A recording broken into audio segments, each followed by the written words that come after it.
Now I'm going to show you how to control this remote control lawnmower.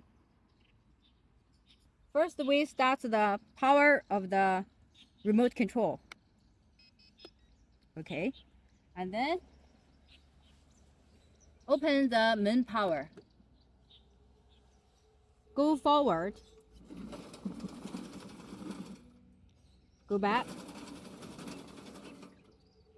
Turn left. Turn right. Up and down the speed. Down the speed. Up the speed.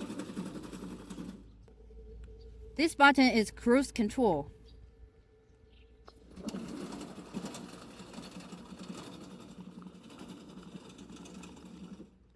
This is to control the snow blade. Up,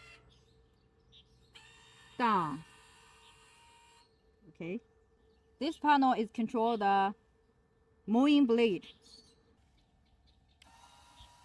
Down the blade. Up the blade. Okay.